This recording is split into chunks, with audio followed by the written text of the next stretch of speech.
பரிசுத்தரே ஆராதனை உமக்கு ஆராதனை ஆராதனை உமக்கு ஆராதனை ஆராதனை உமக்கு ஆராதனை ஆராதனை உமக்கு ஆராதனை. இந்த நல்ல நாளிலே நம்முடைய ஆராதனையை ஒரு அருமையான ஒரு பாடல் ஆராதனையாக, ஆண்டவரை துதிக்கும்படியான ஆராதனையாக, ஆண்டவரை மகிமைப்படுத்தும்படியான ஒரு ஆராதனையாக இருக்க வேண்டும் என்று விரும்பி அருமையான ரெவரண்ட் சாம் சுதாகர் அவர்களை நான் அழைத்தேன். மிகவும் சந்தோஷமாக என்னுடைய அழைப்பை ஏற்றுக்கொண்டு ஆண்டவருடைய பெரிதான கிருபையினால் அநேக இடங்களுக்கு செல்லுகின்றவர்.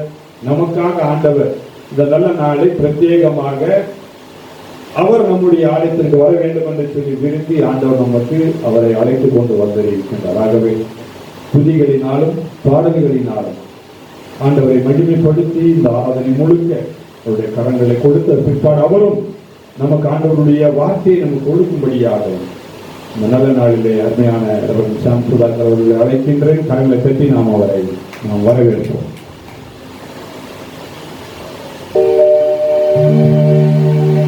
ஆண்டவரும் உலக ரட்சகருமாகிய கர்த்தராகிய இயேசு கிறிஸ்துவின் நாமத்தினாலே இந்த காலை ஆராதனை வந்திருக்கின்ற யாவரையும் அன்போடு கூட வாழ்த்துகிறேன். இந்த நல்ல நாளிலே மத்தியிலே என்னுடைய ஆராதனையும் பாடல்களையும் விசேஷமாக என்னுடைய செய்தியை பகிர்ந்து கொள்ள ஆண்டவர் எனக்கு பாராட்டினேன். கிருபைகளுக்காக நன்றி செலுத்துகிறேன். இந்த நாளிலே எனக்கு இந்த நல்ல வாய்ப்பினை கொடுத்த அன்பு பேராயரவர்களுக்கும் நன்றி வாழ்த்துக்களை தெரிவித்துக் கொள்கிறேன். அல்லேலூயா. போற்றி துதிப்போம் எம் தேவனை புதிய இதயமுடனே. போற்றி துதிப்போம் எம் தேவனை புதிய இதயமுடனே. என்றும் இன்னும் என்றும் மாறா இயேசுவை நாம் என்றும் பாடி துதிப்போம்.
ஒவ்வொரு மனிதனுடைய வாழ்க்கையிலும் ஆசீர்வாதம் என்பது அவசியமாயிருக்கிறது. இன்றைக்கு உலகத்தில் எங்கு பார்த்தாலும் ஜனங்களுக்கு ஒரு நன்மை நடக்குமா, ஒரு ஆசீர்வாதம் வருமா என்று சொல்லி எங்கெங்கோ ஓடுகிறார்கள், எதையோ தேடுகிறார்கள். ஆனாலும் பல வேளைகளிலே ஏமாற்றத்தோடு வருகிறார்கள். அல்லேலூயா. வேதம் சொல்லுகிறது, முதலாவது தேவனுடைய ராஜ்யத்தையும் அவருடைய நீதியை தேடுங்கள், அப்பொழுது எல்லாம் உங்களுக்கு கூட கொடுக்கப்படும். ஆண்டவருடைய நீதியை, அவருடைய ராஜ்யத்தை தேடுகிறவர்களுக்கு எல்லாம் கொடுக்கப்படுகிறது என்று வேதம் சொல்லுகிறது. இல்லையா? ஆகவே இந்த காலவேளையில அவரை தேடி வந்திருக்கிற நம்மை ஒருபோதும் ஆண்டவர் சும்மா அனுப்பவே மாட்டார். இல்லையா? அவரிடத்துல வந்தவர்கள் ஒருவரும் சும்மா போனதே இல்லை. இல்லையா? எதையோ ஒன்றை பெற்றுக்கொண்டு தான் சென்றிருக்கிறார்கள். அந்தபடி இந்த காலவேளையிலே வந்திருக்கிற நீங்களும் அதை பெற்றுக்கொள்வீர்கள். ஆனால் ஒரு காரியம், எந்த ஒரு காரியத்திற்கும் ஒரு ஆரம்பம் ஒன்று இருக்கிறது. அது தான் முதலாவது. இல்லை, முதலாவது ஒரு பேங்க்ல பணத்தை போட்டால் தான் அதுக்கு வட்டி கிடைக்கும். போடாமே எனக்கு எதுவுமே வரல, வேலை செய்தால் தான் சம்பளம் கிடைக்கும். அப்படித்தானே? எதுவுமே நமக்கு சும்மாவே வராது. ஒரு விதையை போட்டால் தான் ஒரு செடி முளைக்கும். நானும் ஒரு பெரிய இடம் வச்சிருக்கேன், அதில் ஒன்றுமே விளைய மாட்டேங்குது அப்படின்னு யாராவது சொன்னால் உடனே நாம் அடுத்தது என்ன கேட்போம்? நீங்கள் என்ன போட்டீங்க? நீங்கள் என்ன போட்டீங்கன்னா அதான் வளரும். அப்போ பல வேலைகளிலே நாம் என்ன பண்ணுறதில்ல, போடுறதில்ல, அது வளர்றதில்லை. ஆண்டவருக்காக நாம் என்னவெல்லாம் செய்கிறோமோ ஆண்டவர் அதையே பல 1000 மடங்காய் நமக்கு திரும்பி கொடுக்கிறார். நான் வந்த உடனே என் கூட உட்கார்ந்து இந்த ஆலயத்தில் உட்கார்ந்து பேராயிரமா கிட்ட பேசிட்டு இருந்தேன். இந்த இடம் எப்படிப்பட்ட இடமாக இருந்தது. அவங்க சொன்னாங்க, அந்த அந்த டைம்ல இவர் வந்து இங்கே முட்டி போட்டு ஜெபம் பண்ணுவாரு, முழங்கால் போட்டு இதை பார்க்கவே சகிக்காது, எனக்கே பிடிக்காது, சகிக்க முடியாத ஒரு இடத்துல இவர் முழங்கால் போட்டு ஜெபிக்கிறாங்க. அன்றைக்கு போட்ட அந்த முழங்கால் ஜெபத்துக்கு ஆண்டவர் பதில் தந்துதான் இந்த இடத்துல ஒரு ஆலயத்தை உருவாக்கி இருக்கிறார். அப்படின்னா எல்லாவற்றுக்கும் ஒரு அடிப்படை இருக்கிறது. அடிப்படை இல்லாமல் ஒன்றையும் யாராலும் செய்துவிட முடியாது. இன்றைக்கு ஆசீர்வாதத்திற்காக இயங்குகிற ஒவ்வொருவரும் வெறும் கையோடு போய் ஆண்டவரிடத்துல நிற்பது ஆசீர்வாதமா இருக்கவே இருக்காது. அதுதான் நிறைய பேர் புரிஞ்சுக்க மாட்டேங்கிறாங்க. ஒன்று, ஆண்டவரை நல்லா துதிக்கணும், அது ரொம்ப முக்கியமானது. ஆண்டவருக்கு ஆராதனை செய்யணும், இல்லையா? ஆண்டவருக்காக செய்ய வேண்டிய காரியங்களை கட்டாயம் செய்யணும். அதிலே ஒன்றாய் ஆண்டவருக்கு என்று கொடுப்பது. சில பேர்லாம் பார்த்தீங்கன்னா கொடுக்கவே மாட்டாங்க, ஆனால் வேணும் வேணும் வேணும்னு என்ன பண்ணுவாங்க, கேட்பாங்க. நான் கூட பலருக்கு சொல்லுவேன். சில பேர் திட்டுவாங்க, எப்போதுமே சபை வந்து ஜனங்களிடத்தில் கேட்டுக்கொண்டே இருக்கிறது, எப்போதுமே ஜனங்களை கொடுங்க கொடுங்க கொடுங்கன்னு கேட்டுக்கிட்டே இருக்கிறாங்க. ஆனால் உண்மையிலேயே கொடுத்தவங்களை போய் கேட்டு பாருங்க, நீ கொடுத்து ஏதாவது கெட்டியான்னு பாருங்க. அதுக்கு பதில் என்ன தெரியுமா? இறக்குற கிணறு தான் சொர்க்கம். அப்போ கொடுக்கும் பொழுதுதான் நமக்கு என்ன பண்ணும்? அதுதான் சொன்ன, பேங்க்ல பணம் போட்டா தான் வட்டி வரும், விதை போட்டா தான் செடி முளைக்கும். அப்படி கொடுத்தவர்களை ஆண்டவர் சும்மா அனுப்பினதே இல்லை. பழைய ஏற்பாட்டிலே ஒரு சம்பவம் உங்கள் எல்லாருக்கும் தெரிந்த ஒரு சம்பவம் தான். 1 ராஜாக்களின் புத்தகம் 17ஆம் அதிகாரம் 10ஆம் வசனத்துல ஒரு முறை எலியாவுக்கு ஆண்டவர் கட்டளை இடுகிறார். எலியா எப்படிப்பட்ட ஒரு தீர்க்கதரிசி! எலியாவை பார்த்தா, அதாவது இந்த வேதாகமத்தில் இருக்கிற மிக முக்கியமான பெரிய தீர்க்கதரிசிகளிலே எலியாவை போல ஒரு வல்லமையான தீர்க்கதரிசி யாருமே இல்லை. பெரிய பெரிய பாகால்களை வணங்கி கொண்டிருந்த மக்களுக்கு மத்தியிலே தைரியமாய் நின்று போராடினவர். ஆனா ஒரு டைம்ல அவருக்கு என்னாச்சு, அவர் சோர்ந்து போயிட்டு சூரிய செடிக்கீழ போய் படுத்துட்டாரு. அப்பவும் ஆண்டவர் அவர் என்ன பண்ணல, சும்மா விடல. அப்ப அவருக்கு எலியாவுக்கு என்ன பண்றாரு, இறைச்சியும் அங்க இருக்கிற பக்கத்துல இருக்கிற கேட்டு ஆற்றங்கரையில தண்ணீரையும் கொடுத்து அவர் போஷித்தார். இப்படி போஷித்துக் கொண்டிருக்கிற காலத்துல திடீரென்று அந்த ஆறு வெற்றி விட்டது. இப்ப எங்க போறது, தண்ணிக்கு வழி இல்லை. அட்லீஸ்ட் காக்கா வந்து அப்பத்தையும் இறைச்சியை கொடுத்துட்டு போவோம், ஆனா தண்ணி குடிக்கணும்ல. இப்ப அவர் இன்னும் சோர்ந்து போகிற நேரத்துல ஆண்டவர் சொல்றார், அவரை பார்த்து இந்த வசனத்துல வாசிக்கிறோம், 17ஆம் அதிகாரம் 10ஆம் வசனத்துல வாசிக்கிறோம். அப்படியே அவர் எழுந்து சாரிபாத் ஊருக்கு போனான். அதுக்கு முன்னாடி வசனத்துல 9ஆம் வசனத்துல வாசிக்கிறோம். அப்படின்னு சொல்றாரு, ஆண்டவர் சொல்றாரு, நீ சாரிபாத் என்ற ஊருக்கு போ அப்படின்னு சொல்றாரு. அப்படியே அவன் எழுந்து சாரிபாத்துக்கு போனான். அந்த பட்டணத்தின் ஒலிமுக வாசலுக்கு அவன் வந்தபோது அங்கே ஒரு விதவை இப்ப நான் கூட இந்த சம்பவத்தை யோசிச்சு பார்க்கிறேன். ஆண்டவர் ஒரு இடத்துல இருந்து இன்னொரு இடத்துக்கு எலியா அனுப்புறாரு. இங்க தண்ணீர் இருந்தது, அப்பம் இருந்தது, இறைச்சி இருந்தது. சரி, இப்ப இங்க காலி ஆயிடுச்சு. இப்ப இதுக்கப்புறம் இன்னொரு பெட்டர் பிளேஸ்க்கு ஆண்டவர் அனுப்புவாருன்னு பார்த்தா எங்க அனுப்புறாரு? ஓ, நல்ல ஒரு பெரிய பணக்காரன் வீட்டுக்கு நீ போப்பா, சாரிபாத்துக்கு நீ போ, அங்கே ஒரு பணக்காரன் இருக்கிறான், அந்த பணக்காரன் வீட்டுக்கு போ, உனக்கு டேபிள்ல உட்கார வச்சு சாப்பாடு எல்லாம் போட்டு பெட்ரூம் கொடுத்து ஏசி எல்லாம் போட்டு உன்னை நல்லா வாழ வைப்பான் அப்படின்னு நான் சொன்னாரு. அங்க போனா யார் நிக்கிறா பாருங்க. அந்த அந்த அந்த பட்டணத்தில் ஒளிமுக வாசலுக்கு வந்த பொழுது அங்கே ஒரு விதவை என்ன பண்ணிருந்தான், விறகு போய்கிட்டு இருந்தாங்க பாருங்க. அவன் அவளை பார்த்து, நான் குளிக்கிறதுக்கு கொஞ்சம் தண்ணீர் ஒரு பாத்திரத்துக்கு எனக்கு கொண்டு வா அப்படின்னு சொல்றாரு. அந்த அம்மாவே பாவம், அந்த அம்மா பர்பஸ் என்ன, அந்த அம்மா வந்து விறகு கூட இல்லை வீட்டில், அதை பொறுக்கி கொண்டு போய் கடைசியா கொஞ்சோண்டு மாவு இருக்குது, அதுல ஒரு அப்பத்தை 2 அப்பத்தை சுட்டு, அவனுக்கு ஒரு மகன் இருக்கிறான், அந்த அம்மாவுக்கு ஒரு மகன் இருக்கிறான், 2 பேரும் சாப்பிட்டு அதோட செத்து போலான்ற முடிவில் இருந்தாங்க. இல்லையா? இதுதான் அவங்களுடைய பிளான். இவருடைய பிளான் என்ன?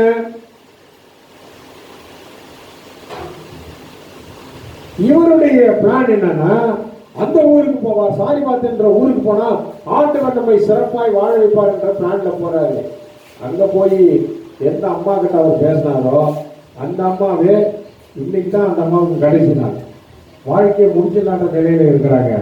இப்பொழுது அவர் அந்த அம்மா விடுத்தப்ப என்ன கேட்கிறாரு? கொஞ்சம் தண்ணி கொடுமா அப்படின்னு கேட்கிறாரு. அதற்கு சரி பாருங்க, 11ஆம் வசனத்துல வாசிக்கிறோம். கொஞ்சம் வாசிங்களேன், ஒரே 11ஆம் வசனம்.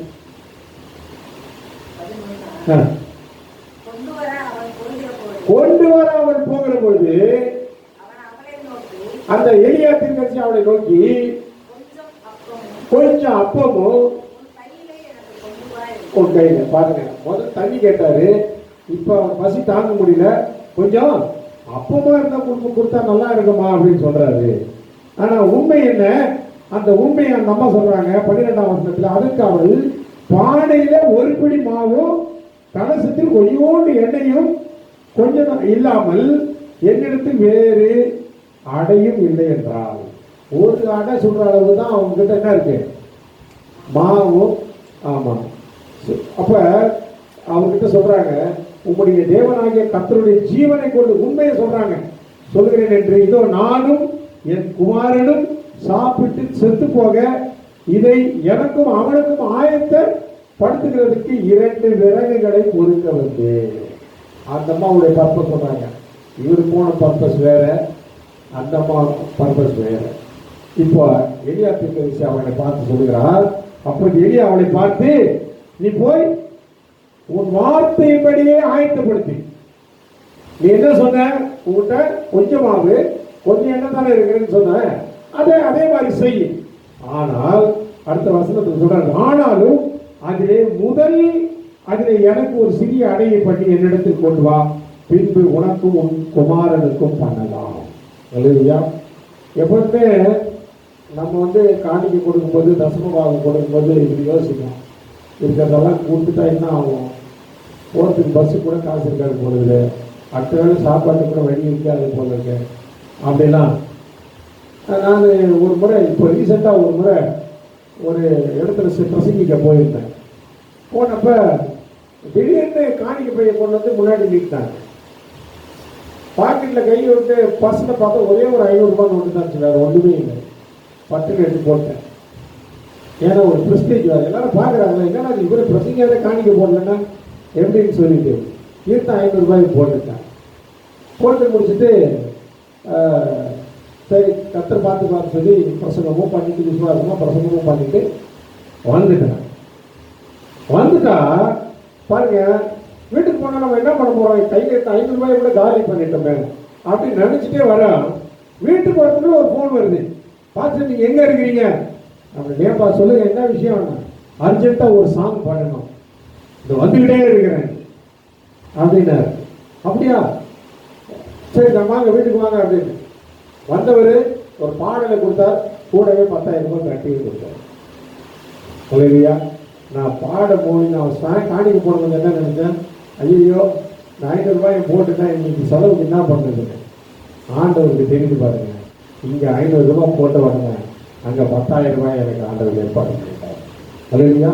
அதனால தான் அந்த விசுவாசத்தோடு இந்த எலியா சொல்லுகிறார், நீ போ, நீ பிளான் பண்ணபடியே அந்த கொஞ்சம் மாவுல கொஞ்சம் எண்ணெயில நீ அடைய சுடு, ஆனா முதல்ல எனக்கு வந்து கொடு, முதல்ல சுடு, அப்புறம் என்கிட்ட கொடு, நானும் சாப்பிட்ட பிற்பாடு உனக்கும் உன் மகனுக்கும் கிடைக்கும். ஒரு விசுவாசத்தில் சொல்றாரு. அது நடந்ததா இல்லையா?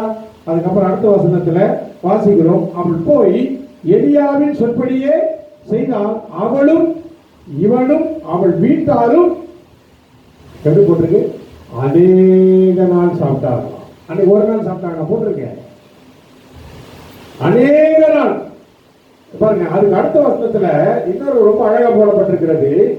கர்த்தர் எலியாவை கொண்டு சொன்ன வார்த்தையின்படியே 16ஆம் வசனத்துல, பானையிலே மா செலவழிந்து போகவும் இல்லை, கலசத்தின் எண்ணெய் குறைந்து போகவும் இல்லை. பாருங்க, இந்த அம்மா ஊழியக்காரருக்கு என்று ஆண்டவருக்கு என்று கொடுக்க ஆரம்பித்த உடனே மாவு என்ன பண்ணுச்சு, வர ஆரம்பிச்சிச்சு, எண்ணெய் வர ஆரம்பிச்சிச்சு. இது எப்ப வந்து எவ்வளவு நாள் வந்துச்சுன்னா, அந்த தேசத்துல அந்த பட்டணத்துல வந்து எவ்வளவு நாள் பஞ்சம் இருந்ததோ அந்த பஞ்சம் முடிக்கிற வரைக்கும் அந்த எண்ணெயும் மாவும் குறையவே இல்லை. எதுக்காக சொல்றேன்னா, ஆண்டவருக்காக கொடுத்தவர்கள், நேரத்தை கொடுத்தவர்களும் சரி, காலத்தை கொடுத்தவர்களும் சரி, பணத்தை கொடுத்தவர்களும் சரி, திறமைகளை கொடுத்தவர்களும் சரி, தாளந்துகளை கொடுத்தவர்களும் சரி, நீங்க என்னத்தை கொடுத்திருந்தாலும் அதுக்கு ஆண்டவர் திருப்பி கொடுக்காமல் விட்டதே இல்லை. இல்லைங்களா? ஆனா கொடுக்கும்போது தான் நம்ம கொஞ்சம் கஷ்டப்பட்டு யோசித்து கொடுப்போம், என்னடா அது எப்படி கொடுக்குறது, எப்படி கொடுக்குறது. ஆனா கொடுத்து முடிச்சிட்டீங்கன்னா, இப்ப இந்த அம்மா எலியாவுக்கு அடையை கொண்டு போய் கொடுத்தார்கள். அவர்கள் வீட்டிலே எண்ணெயும் மாவும் உற்பத்தி ஆகி கொண்டே இருந்தது. இல்லையா? சரிங்க, இப்ப எல்லாருக்கும் ஒரு கேள்வி, நிறைய பேருக்கு இந்த கேள்வி, ஆண்டவருக்கு கொடுத்துதான் ஆகணும்னு ஏதாவது கட்டாயம் இருக்கா? ஆண்டவர் சொன்ன கட்டாயம்லாம் இல்லை. விஸ்ரமாயம் கட்டாயமாயம் அல்ல, விஸ்ரமாயம் அல்ல, அவனுடைய மன விருப்பத்தின்படி கொடுங்கள் அப்படின்னு சொல்லி நமக்கு ஒரு நிபர்த்தி கொடுத்துட்டாரு. ஆனாலும் கொடுக்கிறவங்கள வாட்ச் பண்ற, எடுத்து வாசிங்கள் பாருங்க.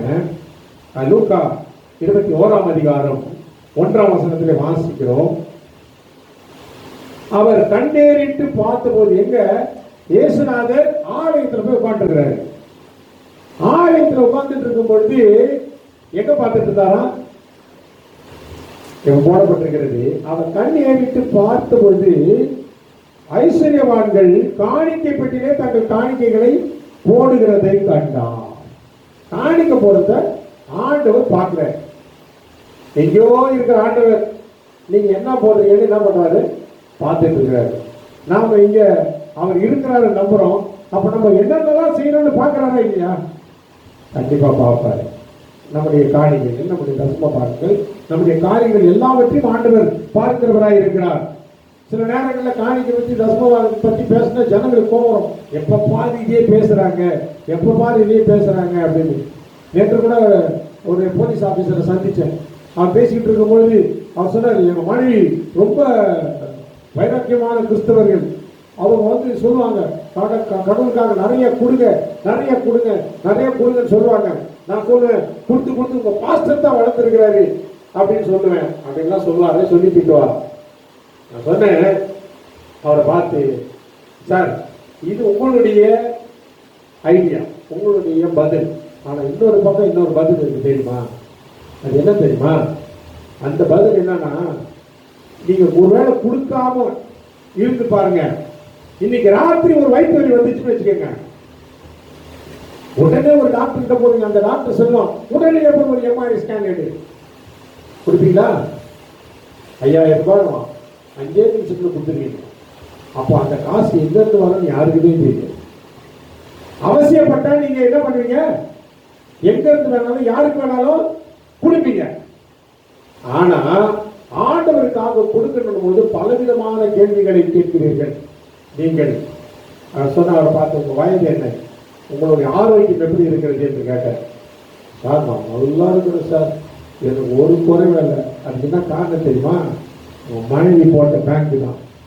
அவங்க எங்க போடுறாங்களோ அதனுடைய பலனை அந்த குடும்பம் புருஷனாக்கி நீங்களும் சம்பாதித்து கொண்டிருக்கிறீர்கள். அப்படின்னா நம்ம மனுஷனுடைய பார்வையில கொடுப்பது தவறாக இருக்கலாம். கொடு என்று கேட்கிறார்களே என்று சொல்லி அப்படி கொடுக்கிற மக்கள் ஒருவேளை திருச்சபை என்ன செய்கிறது என்று பல பேருக்கு தெரியாது. எத்தனையோ சபைகளில் ஏழைகளுக்கு சாப்பாடு போட்டிருக்காங்க, எத்தனையோ சபைகள் கிராம ஊழியர்களை தாங்கி கொண்டிருக்கிறார்கள், எத்தனையோ சபைகள் மிஷனரி ஊழியர்களை தாங்கி கொண்டிருக்கிறார்கள். எல்லாவற்றையும் எடுத்து பாக்கெட்ல போட்டுட்டு போறதுக்கு திருச்சபை ஒரு பயங்கரமான இடம் அல்ல. எல்லாவற்றுக்கும் கணக்கு இருக்கிறது, எல்லாவற்றுக்கும் ஒரு நாள் இருக்கிறது. அநியாயம் செய்கிறவன் அநியாயம் செய்யட்டும், அசுத்தமா இருக்கிறவன் அசுத்தமா இருக்கு, நீதி செய்கிறவன் நீதி செய்யட்டும், அவனவனுக்கு நான் அளிக்கும் பலன் என்னோடு கூட வருகிறது. அப்படிப்பட்ட காரியத்துல ஒரு திருச்சபையானது தவறாய் இருக்குமானால் அதையும் ஆண்டவர் ஒரு நாளிலே கண்டித்து கேட்காத வாழ்ந்தவர்களாக இருக்கிறார். ஏனால் அவர் வரும் நாளிலே அவருடைய பலன் அவரோடு கூட வருகிறது என்று வேதம் சொல்கிறது. அப்படி அவர் கண்ணேறிட்டு பார்த்த பொழுது ஐஸ்வர்யவான்கள் காணிக்கை பெட்டியிலே தங்கள் காணிக்கைகளை போடுகிறதை கண்டார். 2ஆம் வசனத்தில் வாசிக்கிறோம், ஒரு ஏழை விதவை அதுல 2 காசு போடுகிறதையும் கண்டு. என்ன சொல்றாரு? இந்த ஏழை விதவை, இதுக்கு முன்னாடி வாசிக்கிறோம் ஐஸ்வர்யவான்கள் காணிக்கை பெட்டியில காணிக்கை போட்டு இருந்தாங்க. இப்ப ஏழை விதையும் போடுறத பாக்குறாரு. 2த்தையும் ஆண்டவர் பாக்குறாரு. பார்த்து விட்டு ஆண்டவர் சொல்கிறார், இந்த ஏழை விதவை மற்ற எல்லாரை பார்க்கிலும் அதிகமாக போட்டார். அப்ப கூட இருந்தவங்க எவ்வளவு கடுப்பா இருப்பாங்க. இல்லைங்க, அவன் அந்த ஒரு ஐஸ்வர்யவான் 1 லட்சம் போட்டு போறாரு, இந்த ஐஸ்வர்யவான் 5 லட்சம் போட்டு போறாரு, இந்த அம்மா 10,000 போட்டு, அந்த 1000 அவளை 5,000 போறாங்க, என்னமோ இந்த அம்மா 2 காசு போட்டுது நீங்க பெருசா சொல்றீங்களே அப்படின்னு சொல்லி ஒரு கூட இருந்த சீஷர்கள் கூட கேட்டிருப்பாங்க, யோசித்திருப்பார்கள். ஆனால் உண்மை என்ன? அடுத்த வசனத்தை அதுக்கு அழகான ஒரு பதில் சொல்றாரு. அவர்கள் எல்லாரும் தங்கள் பரிபூரணத்தில் இருந்து தேவனுக்கு காணிக்கை போட்டார்கள், இவளோ தன் வறுமையில் இருந்து தன் ஜீவனத்திற்கு உண்டானதெல்லாம் போட்டு விட்டாள். அப்படின்னா என்ன அர்த்தம் தெரியுமா? அவெல்லாம் 10 லட்சம் வச்சிருக்கிறோம் 1 லட்சம் போட்டான், 10,000 வச்சிருக்கிறோம் 1000 போட்டான், 1000 வச்சிருக்கிறோம் 100 போட்டான். ஆனா இந்த அம்மா கிட்ட என்ன இருந்தது? இவ்வளவுதான் இருந்தது. 2 காசு. அடுத்த வேலை சாப்பாட்டுக்கு என்ன பண்ண போறேன்னு அந்த அம்மாவுக்கு தெரியாது. அதனால்தான் அது போடப்பட்டிருக்கிறது, தன் ஜீவனத்துக்கு உண்டாயிருந்த. அப்படின்னா அடுத்த வேலை சாப்பாட்டுக்கு அர்த்தம், ஜீவனத்துக்கு உண்டாயிருந்த. அதையும் போட்டுட்டான். இதை பார்த்த ஆண்டவர் ஒருவேளை மனுஷனுடைய பார்வையை இதையெல்லாம் போட்ட இவர்கள் பெரிய பணக்காரர்களாக தெரிந்திருக்கலாம். ஆனால் ஆண்டவருக்கு பிடித்தமான பெண் யாருன்னா அந்த மாதிரி. ஏன்னா தனக்கு எதுவுமே வச்சுக்காம ஆண்டவருக்கு கொடுத்துட்டாங்க. இதுல என்ன தெரியுதுன்னா, நீங்க எவ்வளவு கொடுத்தீங்கன்றது மேட்டர் இல்லை, ஆனா என்ன இதயத்தோடு கொடுத்தீங்க, என்ன இருதயத்தோடு கொடுத்தீங்க. நமக்கு இருந்தாலும் இல்லைன்னா ஆண்டவர் கொடுப்போம், ஆண்டவர் கொடுத்துக்கிட்டே தாங்க இருப்பாரு. ஒரு நாளும் நீங்க நான் சொல்லுவேன் எப்பொழுதுமே, ஒரு காலத்துல பசி பட்டினா என்னன்னு நிறைய பேருக்கு தெரியும். சாப்பாடு இல்லாம எப்போ இந்த அம்மா உணவு வந்துச்சோ 5 ரூபா கொடுத்தா 5 இட்லி கொடுத்தா சாப்பிட்டு போயிட்டே இருக்கிறாங்க. ஒருத்தன் ஒரு நாளைக்கு 10 ரூபா போய் பிச்சை எடுத்தாங்க போதும், அப்படியே பிச்சை எடுக்கிறாங்க. 5-10 இட்லி வாங்கி வச்சுக்கிட்டு காலையில் 5 இட்லி மத்தியானம் 5 இட்லி சாப்பிட்டு போயிடலாம். அப்படிலாம் யாரும் இன்னைக்கு ரொம்ப பெரிய வறுமையோடு பசியோடு இருக்கிறவர்கள் இல்லை. ஜனங்கள் நிறைய கொடுக்கிறவர்கள் இருக்கிறார்கள். அதுக்கான எல்லா விதமான ஆசீர்வாதங்கள் நம்ம சுற்றிலும் வைக்கப்பட்டிருக்கிறது. ஆனாலும் சில பேருக்கு கொடுப்பதற்கு என்பது என்று ஆண்டவருக்கு கொடுக்கிறதுக்கு ரொம்ப கஷ்டமான விஷயம். ஆனால் ஆண்டவருக்கு கொடுக்கறதுல ஒரு நாளும் நம்ம சோர்ந்து போகக்கூடாது. கண்டிப்பா ஆண்டவருக்கு கொடுக்கிறதுனால ஆண்டவர் பல விதத்தில் பலவிதமான நன்மைகளை நமக்காக வைத்திருக்கிறார். அது நாம எக்ஸ்பீரியன்ஸ்ல தான் அறிய முடியும். சும்மா அது கொடுக்காம செய்யாம எந்த ஒரு காரியத்துக்கும் பதில் கிடைக்காது. அன்றைக்கு காயினும் ஆபேலும் கொண்டு போய் காணிக்கை கொடுத்தார்கள். ஒருவனுடைய காணிக்கை ஆண்டவர் அங்கீகரித்தார், ஒருத்தனுடைய காணிக்கைக்கு தள்ளிட்டார். ஏன் காரணம்? வேற ஒண்ணுமே இல்லைங்க. அவர் காணிக்கை பார்க்கறாரு, காணிக்கை கொடுத்தனுடைய மனசை பார்க்கிறாரு. அந்த அதிகாரத்தில் அழகா போடப்பட்டிருக்கிறது. காயின் தன்னுடைய தோட்டத்தில் உள்ள காய்கறி கனிகளில் சிலவற்றை கொடுத்தான். ஆனா ஆபேல் எப்படி போட்டிருக்குமா?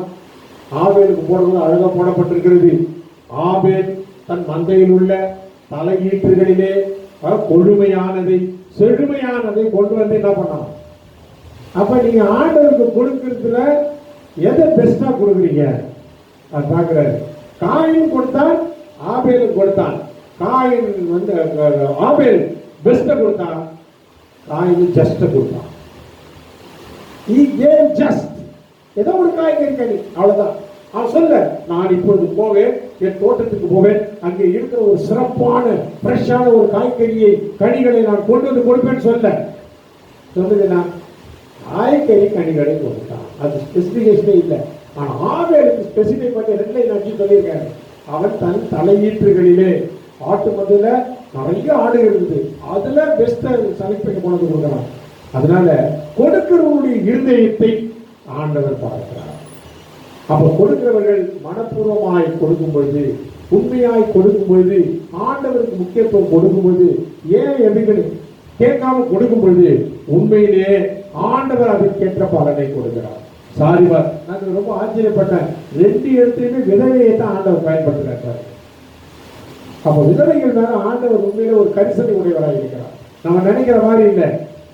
ஒருவேளை சாதாரண மனிதர்களிடத்தில் நிறைய பணம் இருக்கும், பொருள் இருக்கும். ஆனா விதவைகள் இடத்திலே ஒன்றுமில்லாமல் இருப்பார்கள். ஆனால் ஒன்றை கொடுத்திருக்கிறார், அநேகரை போஷிக்கக்கூடிய கிருபை வரங்களை ஆண்டவர் கொடுத்திருக்கிறார். இல்லையா? அதுல உண்மையிலே ஆச்சரியப்படணும். இங்கேயும் பார்க்கலாம் சாரிபாத் என்ற ஒரு விதவை, அங்கேயும் பார்க்கலாம் புதிய ஏற்பாட்டில் அங்கேயும் ஒரு விதவை தான் சிறப்பாய் கொடுத்தாங்க.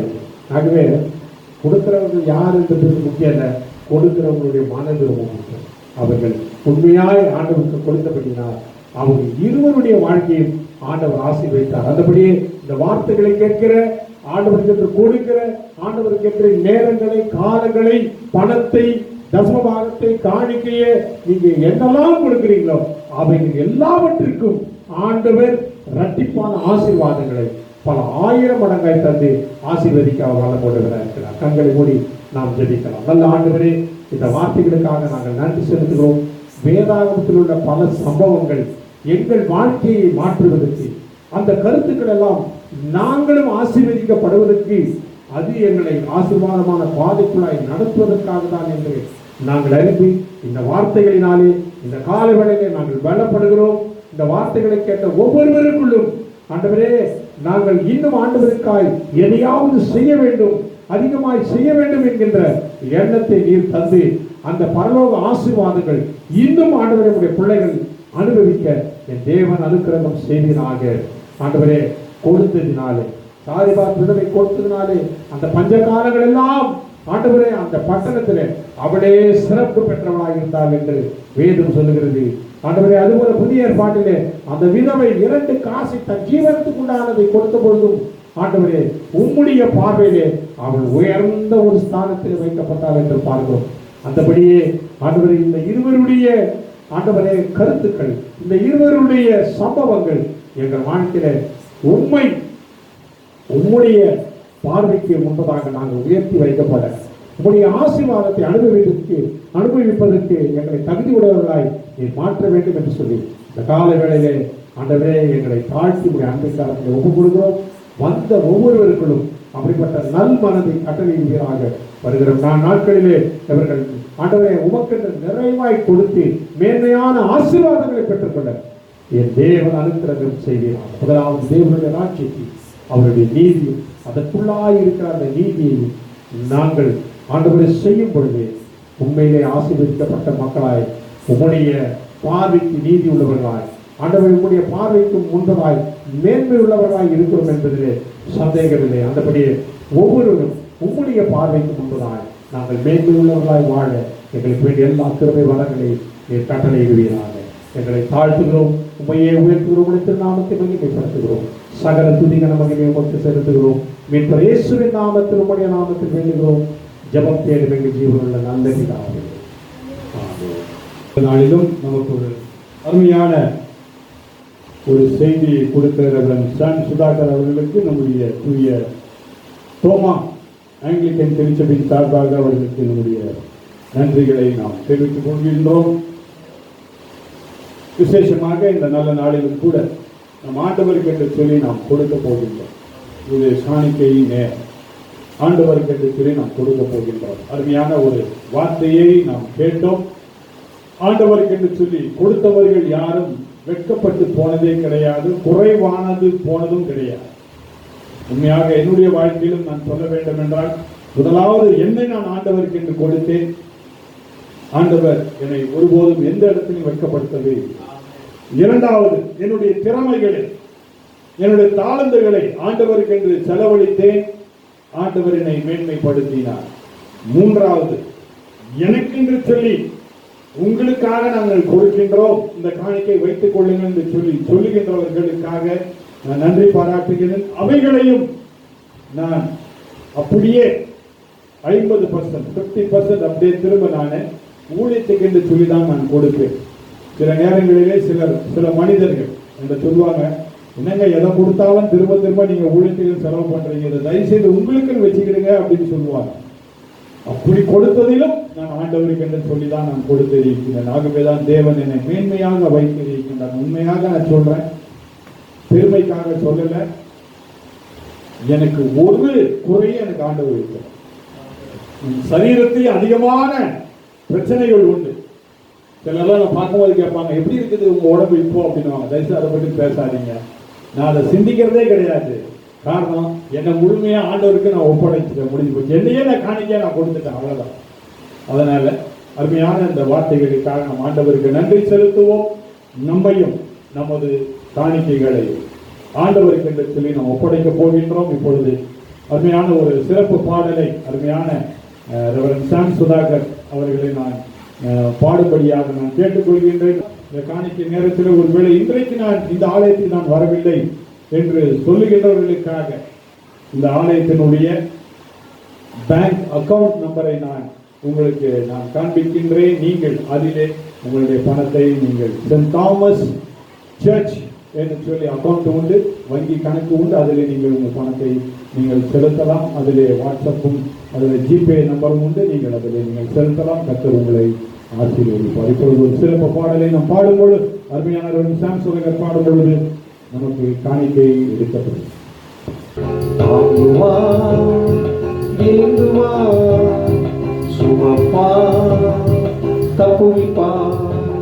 உன்னை தாங்கி ஏந்தி சுமந்து தப்புவிக்கும் நேசு பாதங்களில் இடராம காப்பான். உன்னை தாங்கி ஏந்தி சுமந்து தப்புவிக்கும் நேசு பாதங்களில் இடராம காப்பான். தாங்குவான், ஏந்துவான், சுமப்பான், தப்புவிப்பான்.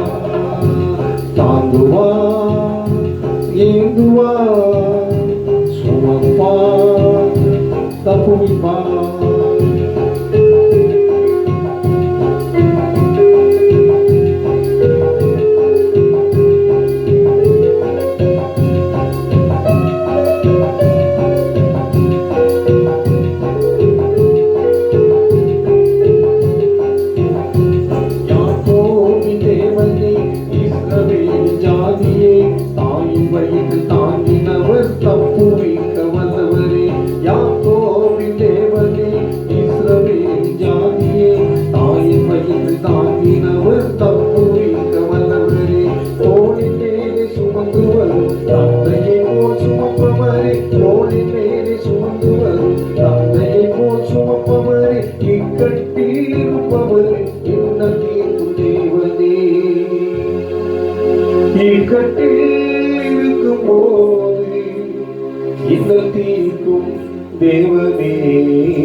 எங்கள் கிருபை நிறைந்த ஆண்டவரே, எங்களை தாங்கி எங்களை சுமந்து எங்களை வழிநடத்தும் ஆண்டவரே, கொடான கொடி ஸ்தோத்திரம் அப்பா.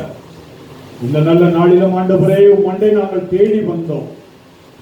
நாங்கள் செய்ய வேண்டிய காரியம் என்ன என்று சொல்லி நீர் எங்களுக்கு கற்றுத்தந்தீரே, கொடான கொடி ஸ்தோத்திரம் ஆண்டவரே. இந்த நாளிலே நாங்கள் வந்தபடியினால் நீர் எங்களுக்கு போதித்து ஆண்டவரே, நீர் எங்களுக்கு கற்றுக் கொடுத்து ஆண்டவரே, இதன் மூலமாக நீர் எங்களை தாங்குகின்ற ஆண்டவர், எங்களை சுமக்கின்ற ஆண்டவர், எங்கள் மேல் கரிசனை உள்ள ஆண்டவர், எங்கள் மேல் கிருபை நிறைந்த ஆண்டவர், எங்கள் பேரில் அன்புள்ள ஆண்டவர் என்பதை இந்த நாளிலே நீர் நிரூபித்து நீர் காட்டினதற்காக கொடான கொடி ஸ்தோத்திரம்.